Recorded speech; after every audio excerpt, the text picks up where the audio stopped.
Bueno, estamos en el cierre del año, cerrando un mes donde estuvimos interesados en recorrer el tema de la paz, del shalom. Y ya en la inauguración del mes sabíamos que iba a quedar entrecruzado con el nacimiento del Señor Jesús y también sabíamos que la venida del Señor Jesús es nuestra paz. De modo que ahí hay una combinación en cuanto al tema general que esta mañana me gustaría cerrar, convidándote a recordar que especialmente estos domingos nos dio oportunidad de mirar costados no tan recordados del anuncio del Señor Jesús. En un domingo estuvimos repasando cómo reaccionó Simeón y cómo reaccionó Ana frente al bebito del Señor Jesús que María y José llevaron al templo a dedicar. Y el domingo siguiente estuvimos detenidos en repasar cómo el ángel le anunció a María y las cosas que María se enteró primero, cómo María supo antes acerca del niño, quién sería ese niño. Y bueno, ahora estamos este domingo cerrando el año 2019.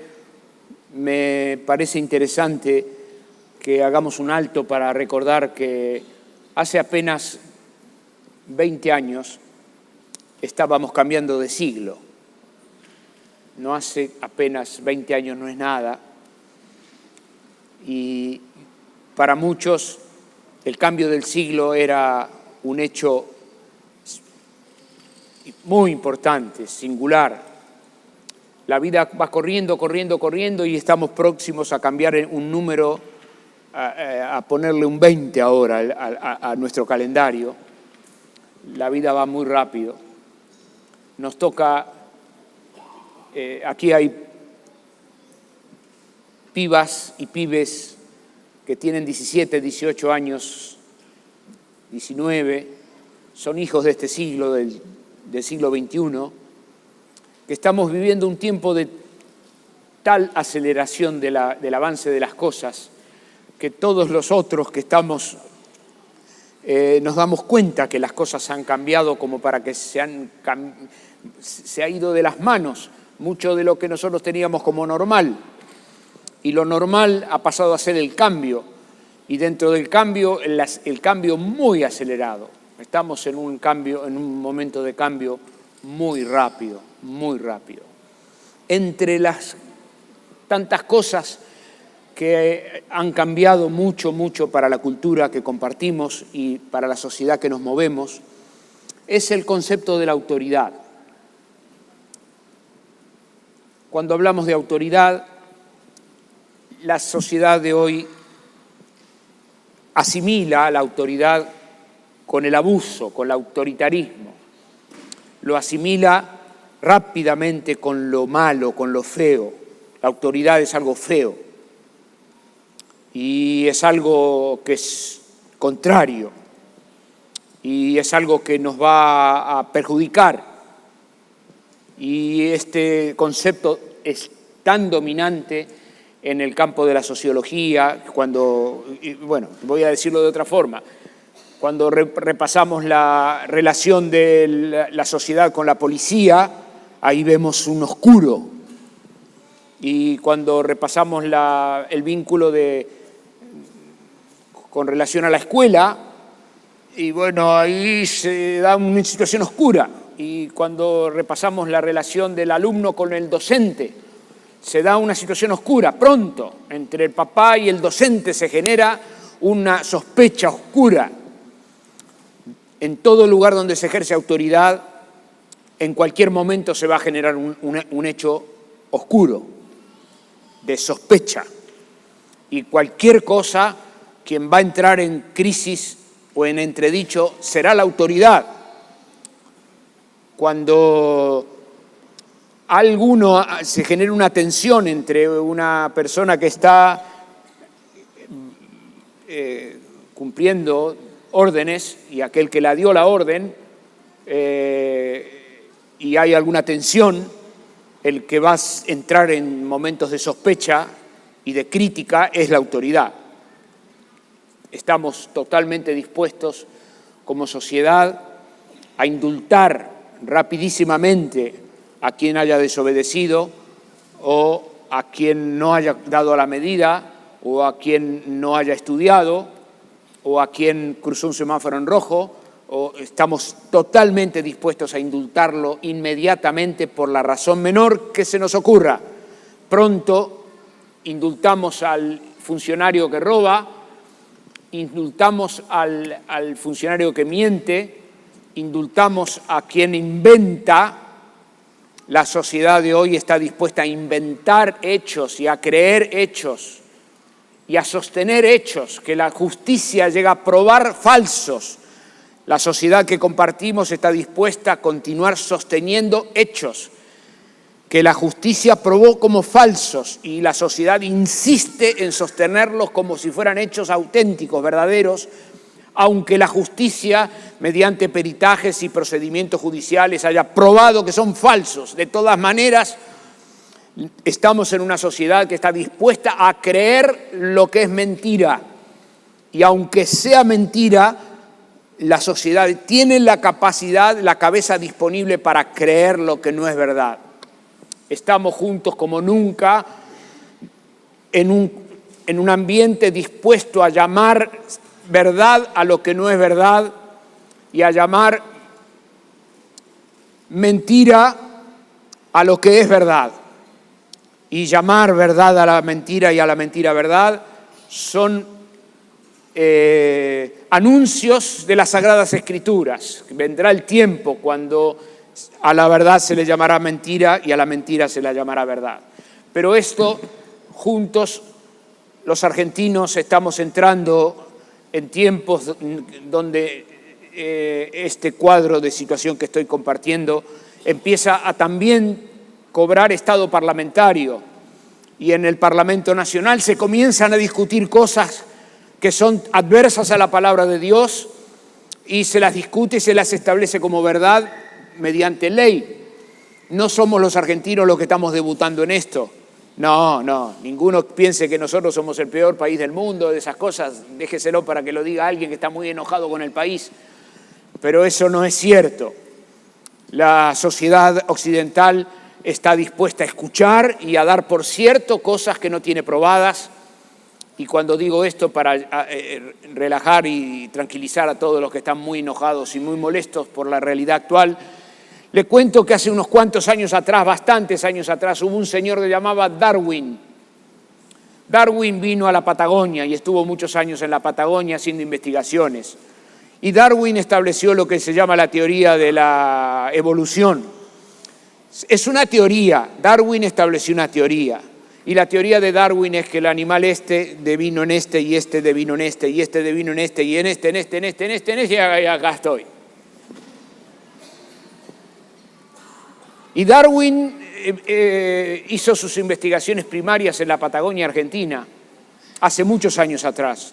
Cuando él comenzó, nuestros adultos, nuestros mayores que caminaban y se reunían en el nombre del Señor a leer la palabra, apuntaban a Darwin como un hecho escandaloso. Es decir, ¿cómo puede ser que una teoría de la evolución niegue abiertamente la existencia de Dios?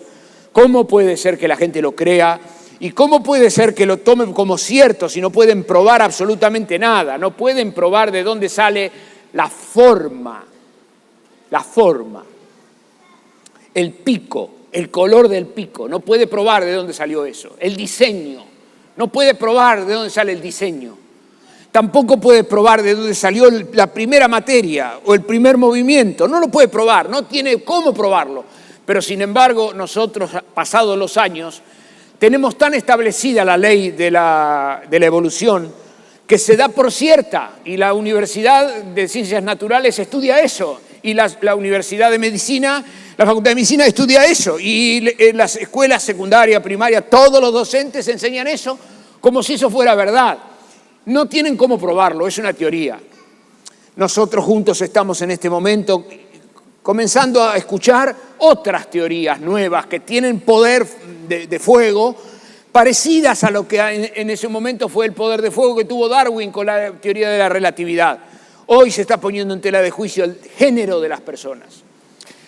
Tenemos tal nivel de duda que no nos sentimos seguros para definir si nació un varón o si nació una mujer. La sociedad está dispuesta a escuchar cosas que no son ciertas, como para poner en tela de juicio si una familia se forma con un él y una ella, como si acaso pudiese haber niños que nacieran de un él con un él y pudiera nacer una nena de un vínculo entre una ella y una ella. Y como si hubiera podido ser posible la raza humana si no hubiera un árbol macho y un árbol hembra, como si hubiera podido ser posible comer alimentos,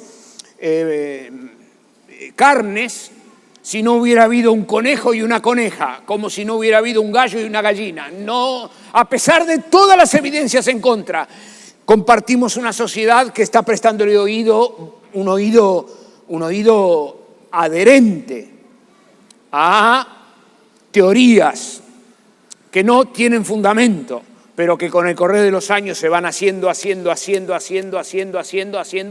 y van siendo tomadas como verdad.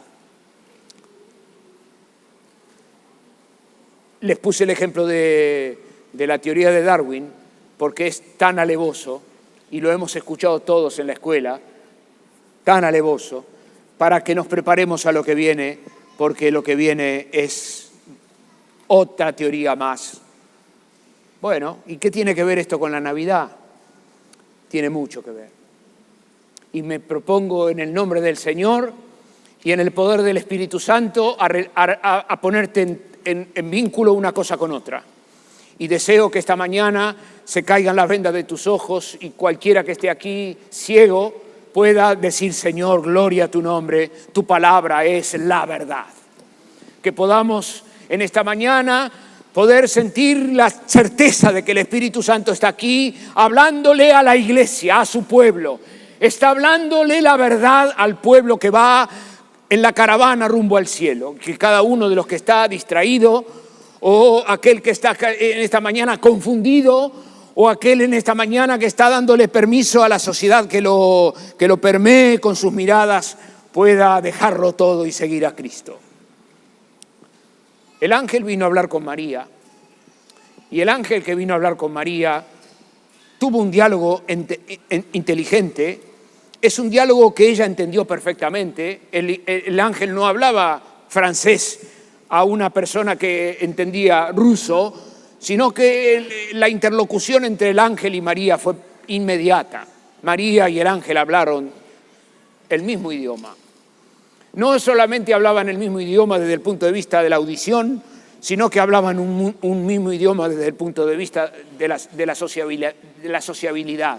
María recibió un ser angelical, un ser celestial muy poderoso, que tenía para decirle cosas muy grandes. Y, sin embargo, una muchacha de 13, 14 años habló, interactuó con el ángel de una manera bellísima, bellísima. Y cuando nos ponemos a repasar el intercambio, que lo tengo apuntado aquí, te lo leo en un momento, es Lucas 1, y el ángel le dijo a María, verso 30, María, no temas porque has hallado gracia delante de Dios, y ahora concebirás en tu vientre y darás a luz un hijo y llamarás su nombre Jesús. Y este será grande y será llamado Hijo del Altísimo, y el Señor Dios le dará el trono de David su padre, y reinará sobre la casa de Jacob para siempre, y su reino no tendrá fin. Bueno, hay una mirada sobre este párrafo que la tuvimos el domingo pasado, y hay una otra mirada que quisiera compartirte esta mañana sobre este mismo párrafo, y es este párrafo. Quisiera invitarte a que nos pongamos las gafas de la autoridad, que podamos ponernos los anteojos de la autoridad y podamos contemplar la autoridad hablando. Viene el ángel con un mandato, es un mensajero. La palabra ángel quiere decir justamente eso, mensajero. no trae un mensaje propio, no está diciendo algo que se le ocurrió, sino que trae bajo el brazo un recado, trae un mandato. Y lo que el ángel trae es por autoridad de un tercero. Y viene de parte de Dios. El ángel le dice a María cosas que Dios le pidió al ángel que le dijera. Has hallado gracia delante de Dios. No temas, María, porque van a pasar cosas. Y si algo ocurre aquí, es un ejercicio implacable de autoridad. Lo que pasa acá es la autoritativa autoridad de Dios que está puesta en escena. Todo lector del Evangelio se encuentra con la majestad del soberano que está interviniendo en la historia un día cualquiera, a la hora cualquiera, en la casa de María, que fue enviado a Nazaret. Dios lo envió a Nazaret. Y no fue una casa al azar, sino que fue esa casa para hablar con esa muchacha.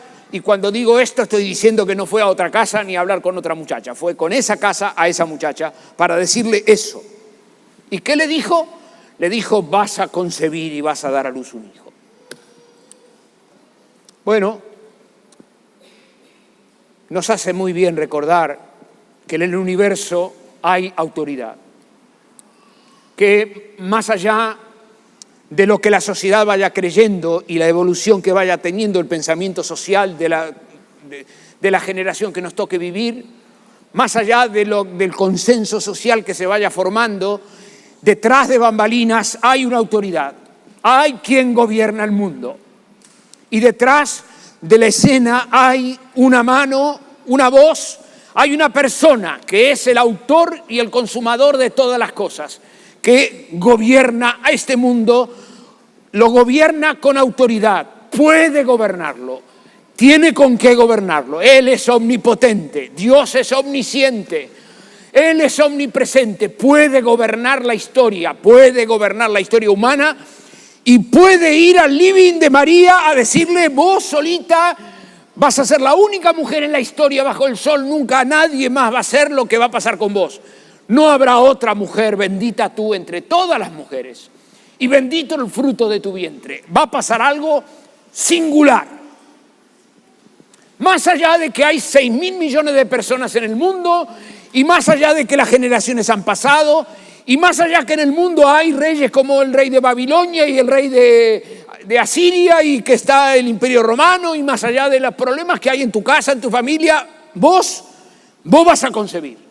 Y más allá de lo macro esplendoroso de la gloria de Dios, hay una micro voluntad que se va a expresar en tu vida. Detrás del gran plan del Dios que sostiene el cielo y la tierra, hay una autoridad privada, personal, única, exclusiva, que el ángel viene a probarle a María en Navidad. Y ya que estamos mirándole la espalda a la Navidad, porque este domingo lo que nos toca hacer a nosotros es mirar para atrás a la Navidad y mirarle la espalda a Navidad. A mí me gustaba esta mañana invitarte a repasar qué nos deja Navidad. Navidad nos deja, ¿qué nos deja Navidad? Navidad nos deja la autoridad de Dios, la autoridad de Dios.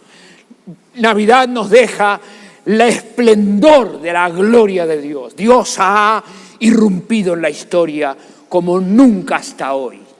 Nunca la historia vivió un momento comparable a Navidad. Dios quebró el almanaque humano, quebró la historia humana, la rompió a la mitad. Es antes de Cristo y después de Cristo como se cuentan los años. Es un episodio incomparable. Pero resulta que este ser que nace sujeto a la ley, nace sujeto a papá y mamá.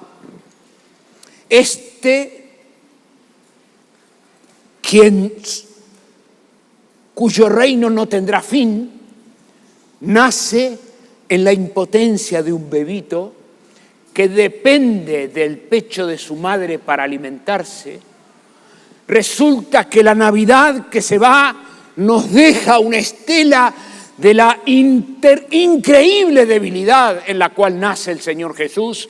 Y hay alguno que repasa el episodio recordando el nacimiento en el pesebre y los animalitos y que no había lugar para él en el mesón, y alejado de toda pompa comparable al nacimiento de un rey, y alejado de toda exaltación comparable al nacimiento de un Mesías, Jesús nació.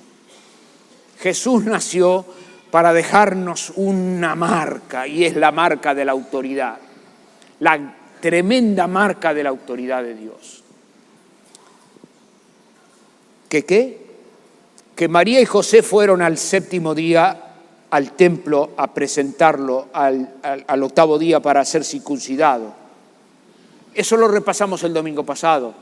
El Señor Jesús fue llevado al templo a ser circuncidado porque todo el pueblo de Israel, desde Abraham en adelante, era circuncidado para recordarle a todo el israelita, tanto a todas las familias israelitas, que el alma humana debe ser purificada. Y la manera que Dios le puso como señal física a todo israelita era la circuncisión, porque la circuncisión era una manera de mostrarle a todos que necesitamos purificarnos. ¿Y el Señor Jesús qué pasó con él? Fue llevado al templo a ser circuncidado, pero el Señor Jesús nació sin pecado. ¿Por qué alguien sin pecado fue circuncidado? Porque nació bajo la ley. Pero ¿cómo? ¿No es el rey del universo? ¿Su reino no tendrá fin? Sí. El reino que no tendrá fin, que expresa la autoridad de Dios, está sujeto a la ley. Y está sujeto al papá y la mamá. Y está sujeto al reloj. Y está sujeto a que tiene 2 meses y ahora tiene 3 meses. Y ahora tiene 4 meses. Y ahora el Señor tiene 5 meses y 8 y 1 año y 2 años. ¿Y cuánto tiempo pasó? 2 años. ¿Pero cómo? ¿No es Dios? Sí. Y pasó 2 años. ¿Pero cómo? ¿No es Dios? ¿No es el creador del universo? Sí, acá va. ¿Y eso qué es? Eso es el concepto de la autoridad de Dios. Ahí está lo que Dios llama autoridad. Autoridad es en tu vientre va a nacer un hijo. Eso es autoridad. Y autoridad es el sometimiento extremo al cual se aplicó el Señor Jesús. Pero dígame, cualquier lector de la Biblia dice, ¿pero cómo? ¿No era él el que resucitó un muerto? ¿No paró él la tempestad?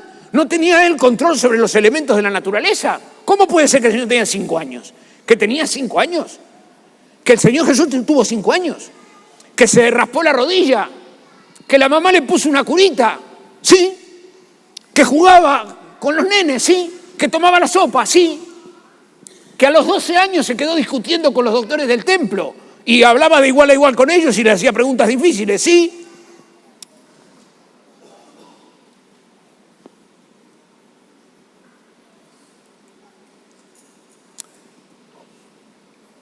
La fe viene por el oír la palabra de Dios.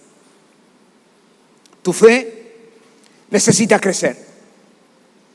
Y tu fe crece escuchando la palabra de Dios.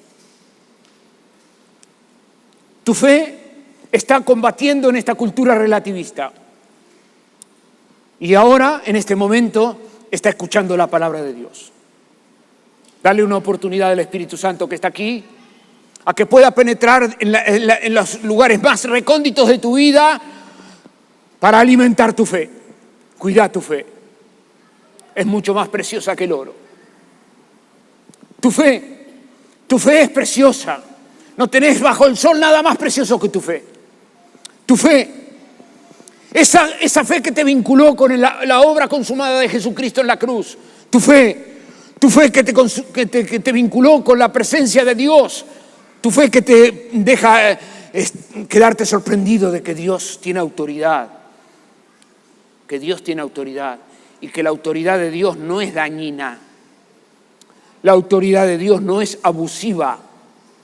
La autoridad de Dios es determinante en tu vientre concebirás. ¡Ja! Determinante, va a pasar, sí va a pasar. Quédate tranquila, María, has hallado gracia delante de los ojos de Dios. Lo que va a nacer será llamado Hijo del Altísimo. Se sentará en el reino de David su padre y su reino no tendrá fin. Vaya autoridad. Pero resulta que el Señor Jesús vivió 30 años en la casa de José y María. 30 años.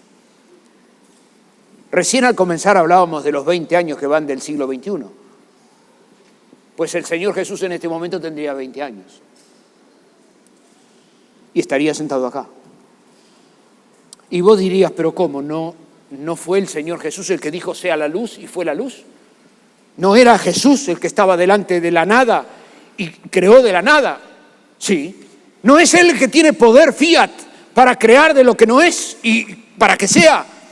Sin Él nada de lo que ha sido hecho fue hecho. Jesús, el Señor, que es la autoridad de Dios en sí, ahora está expresando autoridad. ¿Cómo lo hace? Tiene 20 años, y 21, y 22, como para que la Escritura nos diga que el Señor Jesús fue tentado en todo según nuestra semejanza, pero sin pecado. Para eso es. Es para que vos a los 18 no digas nunca más, a mí nadie me entiende. Para que cuando tengas 16 no vuelvas a repetir, a mí nadie me entiende. Eso no es verdad. A mí me entiende Jesucristo, porque Él fue tentado en todo según mi semejanza, sin pecado. Jesús me entiende en la circunstancia cualquiera de la vida, porque el Señor fue tentado en todas las acuarelas de tentaciones posibles, estando sometido bajo la ley, estando en el cuerpo, estando metido aquí en las circunstancias de la vida, a propósito, identificándose con vos, identificándose conmigo, identificándose con cada uno de los que hemos creído en el Señor Jesús hasta aquí. Pero eso no es todo. No es todo. Cuando el Señor Jesús sale a la vida y empieza su ministerio público, el Señor Jesús empieza a referirse al Antiguo Testamento. Y cuando el Señor Jesús empieza a hablar acerca del Antiguo Testamento, empieza a probarle a los fariseos, que eran los doctores de la ley, a los saduceos, que eran los doctores de la ley, que él conocía el Nuevo Testamento mucho más que ellos mismos. A los 12 años discutía con los doctores de la ley y cuando tenía 30 el Señor Jesús conocía la ley del Antiguo Testamento se lo probó al que se le puso delante. Le llegaron los saduceos discutiéndole al Señor Jesús acerca de la resurrección de los muertos. Señor, una mujer resulta que tuvo 7 maridos. ¿Con quién de ellos va a ser el marido en el cielo? Le decían los saduceos que no creían en lo sobrenatural y queriendo probarlo al Señor Jesús. Y el Señor Jesús les contestó diciéndoles, erran, ignorando las Escrituras. Pero ¿cómo? No estamos hablando del Rey de Reyes y el Señor de Señores. No estamos hablando de la última autoridad en el universo, el creador de todas las cosas, el principio, aquel que era en el principio con Dios, que Él era Dios, todas las cosas por Él fueron hechas y sin Él nada de lo que ha sido hecho fue hecho. La autoridad, la última autoridad en el universo. Pero resulta que la última autoridad se somete al vientre de la Virgen María, respeta la cronología del reloj y vive sometido a las vicisitudes de una vida normal. Y es el Señor del universo que está tomando la sopa y que tiene 12 años y que tiene 15 y que tiene 20 y 25, 30 y cuando sale a la vida pública sale sometido a la ley, citando a la ley. Ignoran las Escrituras. Ustedes erran porque ignoran las Escrituras.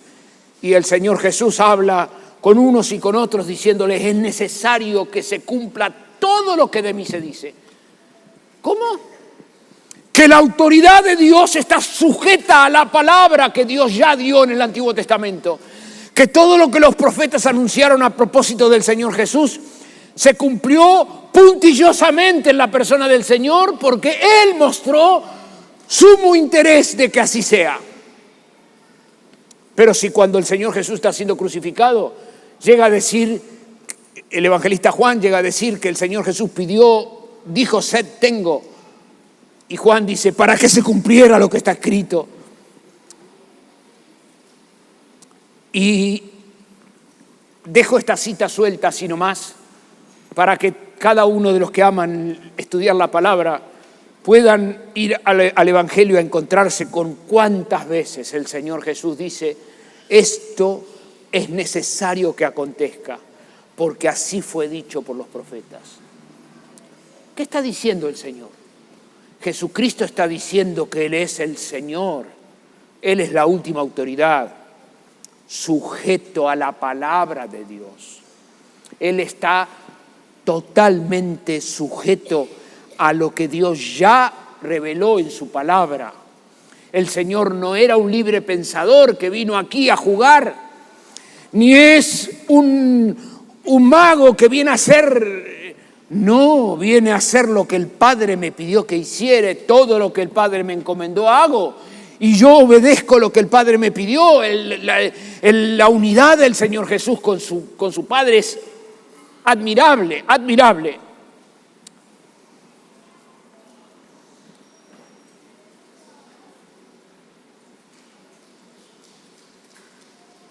Cuando el Señor Jesús está vivo, no está escrito el Nuevo Testamento. Nada del Nuevo Testamento está escrito cuando el Señor Jesús está vivo. Él mostró puntilloso apego al Antiguo Testamento que estaba escrito y mostró un puntilloso interés en la redacción del Nuevo Testamento. El Señor Jesús mostró un puntilloso interés en lo que hoy es para nosotros el Nuevo Testamento. Cuando en la última cena el Señor Jesús prometió la venida del Espíritu Santo, les dijo a los apóstoles que estaban ahí, ustedes van a recibir ayuda y ustedes van a recordarse todas las cosas que hemos vivido por la ayuda del Espíritu Santo que va a venir a vivir en ustedes. La ayuda que el Espíritu Santo les dio a los apóstoles y a los asociados de los apóstoles se expresa de una manera clarísima en el recordar que tuvieron para escribir los detalles que escribieron en los 4 evangelios. Recordaron detalles 20 años después cuando se sentaron a escribir, 30 años después cuando se sentaron a escribir. Los detalles que nos dejan las Escrituras son tan llamativos como para decirnos y al día siguiente, y el Evangelio en otro momento dice, y pasados 7 días, como para que el lector tiemble las rodillas de que está leyendo la palabra de Dios, de que está leyendo la autoridad de la palabra de Dios que manda, que gobierna y que ha dejado su palabra para nuestro provecho y para que nosotros también igualmente tengamos un ayo, un lugar a donde referirnos. En el capítulo 16 de Juan, cuando el Señor Jesús vuelve a hablar acerca de la obra del Espíritu Santo en la vida de los discípulos, de los apóstoles que estaban ahí sentados con Él en la mesa, el Señor Jesús le dice a ellos que tenía ahí, el Espíritu Santo va a venir a ustedes y los va a guiar a toda verdad.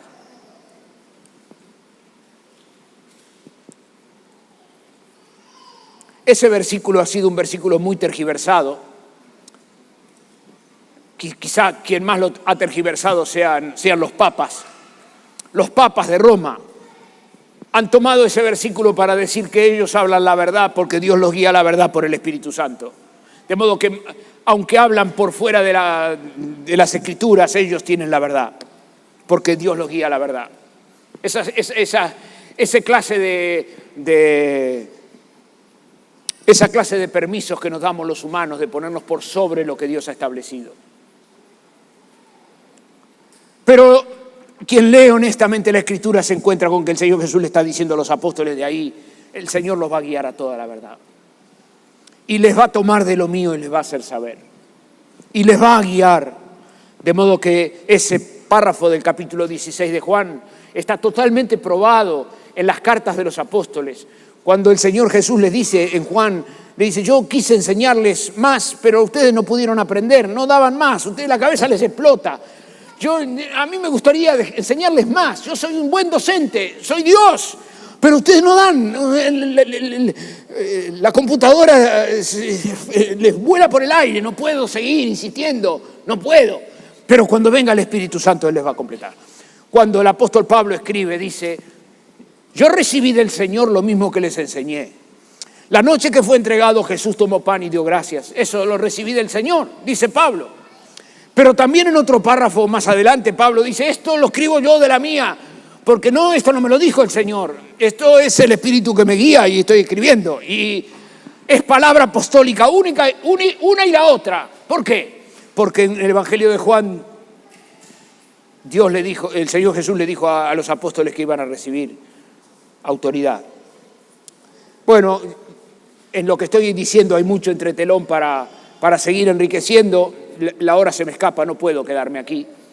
Pero estoy hablando acerca de la autoridad. Y estoy hablando el día que estamos viendo la espalda de Navidad. Y estoy hablando en una jornada donde podemos estar claros que vivimos en una cultura que cuestiona la autoridad. Y estoy hablando delante de personas que estamos mezclados toda la semana, relativizando la autoridad. Y preparando nuestro corazón para hacer causa común en la disolución de todo concepto de autoridad. Pues eso no es lo que piensa la Biblia. En la Biblia no hay ninguna crisis de autoridad. No la hay. Puede haber crisis de autoridad en un hogar cristiano, porque el papá perdió su lugar o la mamá perdió su lugar. Pero esa crisis de autoridad no la hay en la palabra de Dios. Dios no está en crisis. Y para nuestro provecho, la palabra, Dios nos ha dejado por escrito su palabra, para que todo caminante al cielo la obedezcamos, para que obedezcamos la palabra, porque la palabra es la verdad y delante de la verdad nosotros debemos inclinarnos. Como nos inclinamos delante de Dios para adorarlo, debemos aprender y ejercitar nuestra musculatura espiritual en inclinarnos delante de la palabra que Dios ha dejado por escrito. Y cualquiera que cuestiona la palabra de Dios necesita enterarse que está cuestionando al autor de la palabra, a Dios mismo. Y en este decir, quiero solamente dar un ejemplo en los tesalonicenses. El apóstol Pablo escribe a los tesalonicenses. Pablo no formaba parte de los apóstoles que estuvieron en la última cena. Él no estaba ahí. Pero sin embargo fue tomado por apóstol. Y Pablo defendió su apostolado, diciendo que él vio a Jesús resucitado en el camino a Damasco y que el Señor lo llamó al apostolado, le dio lo envió con un mensaje y que él estaba cumpliendo fielmente la gestión que Dios le había encomendado. Pablo tuvo que dar mucho argumento en sus cartas para que los demás apóstoles lo reciban por apóstol. Él llegó a decir que no era digno de ser apóstol porque él había perseguido a la iglesia, pero Dios había tenido misericordia por él y como un abortivo, al último, lo dice en 1 Corintios 15, me llamó a mí y me hizo apóstol. Y él en las cartas que escribe dice Pablo, apóstol de Jesucristo. Él es apóstol y se ve apóstol y actúa de apóstol. Y tuvo las mismas credenciales de apóstol que mostró Pedro o que mostró Juan. Pablo produjo milagros comparables a los de Pedro y Juan a propósito para probar que él era un apóstol. Dios lo respaldó a Pablo totalmente. Fue un apóstol enviado a los gentiles. Y ahora está escribiéndole a los tesalonicenses. Y quiero invitarte a leer para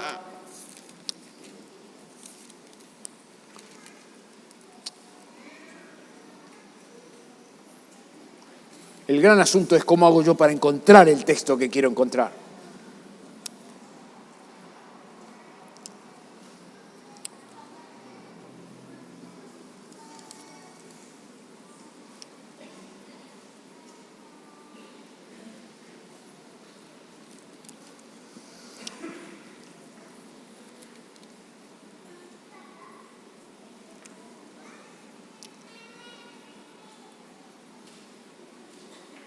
Es en el 2 Tesalonicenses, capítulo 3.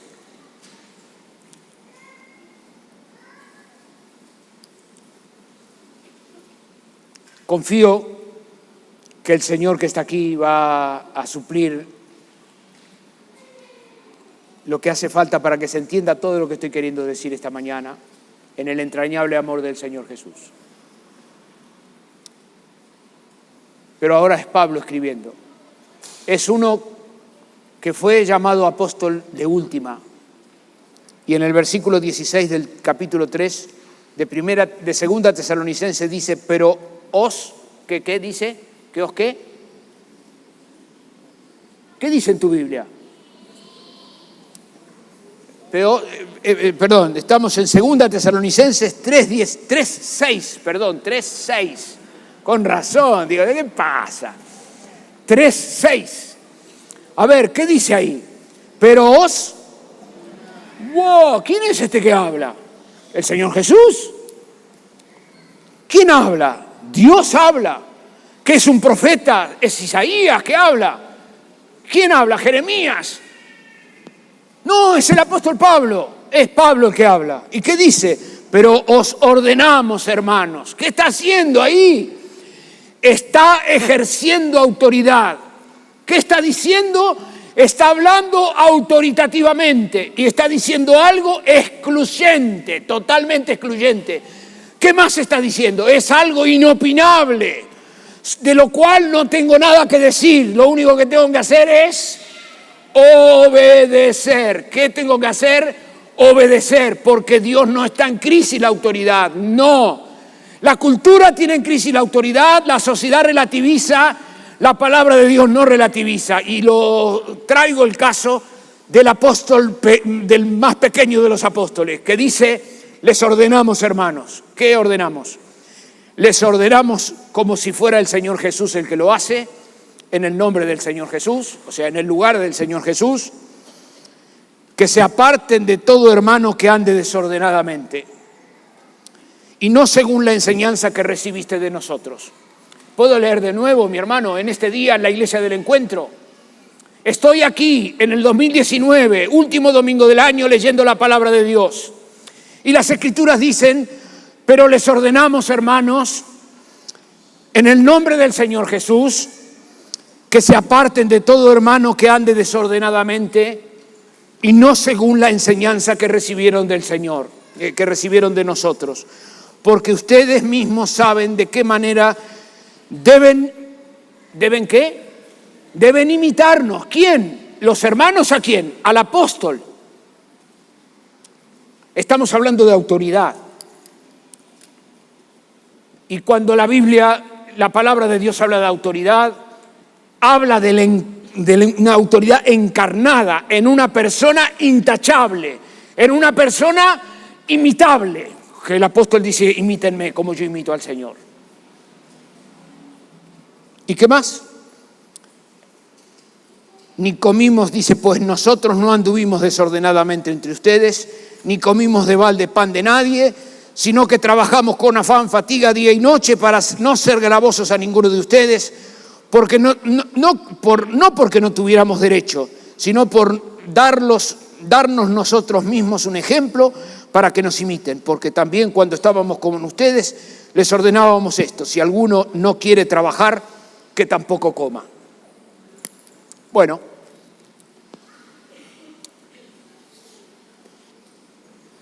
ya estoy hablando, entré en terrenos que la cultura dominante está muy nerviosa, Pero son terrenos que necesitamos recorrer, mi querido hermano, por 2 o 3 cosas. La primera cosa es que no hay hoy nadie que tenga la autoridad de decir esto. Nosotros, maestros de la Biblia, estamos llamados a enseñar esto. Ninguno de nosotros puede decir esto, porque ninguno de nosotros tiene la autoridad del apóstol como para decir la credencial del apóstol. Pero resulta que el pueblo del Señor al siglo XXI llegó y llegó ordenado. ¿Por qué el pueblo del Señor llega ordenado al siglo XXI? ¿Por qué? Y porque el pueblo del Señor obedece la palabra. Y lee y dice, ¿y qué hace? Obedece. Y los que enseñan las Escrituras, ¿qué hacen? Se sujetan a la palabra. ¿Y qué hacen? Enseñan lo que dice. ¿Y qué pasa? Y la palabra del Señor es aplicada al corazón de la gente. Entonces no se trata de la autoridad de quien habla, porque no tiene autoridad apostólica. No está el apóstol. Y cualquiera de hoy que se autotitule apóstol, quiero ayudar a cada uno. A lo sumo lo que está refiriéndose es al ministerio apostólico. No puede nadie presumir de apóstol. No lo puede hacer. Porque una de las características que tenía el apóstol era haber visto al Señor Jesús resucitado. De modo que 21 siglos después no puede nadie hoy decir yo soy un apóstol a la par de Pablo, a la par de Juan o a la par de Pedro. No está esa persona, no está. Hermano, la vida nos da suficientes oportunidades de conversar con personas que se autodefinen apóstoles. Se trata de, queridos hermanos, muchos de ellos, sanos varones, que hacen una gestión apostólica. Pero no está para nada comparable. Está mal que se llame así. No, confunde. Porque no tiene cómo decir les ordeno. Les ordeno. Les ordeno. Pero esta mañana, son las 12:10 de la mañana, quiero decirte, mi hermano, que vos estás en una cultura que sospecha de la autoridad. Pero hemos sido llamados a la verdad. Y al que el Hijo hace libre, ese es libre de verdad. Al que el Hijo hace libre, es libre de verdad.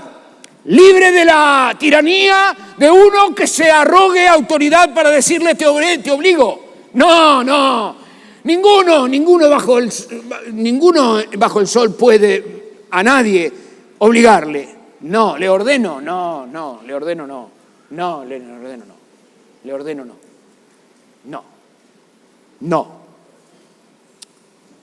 Pero que la palabra de Dios tiene autoridad.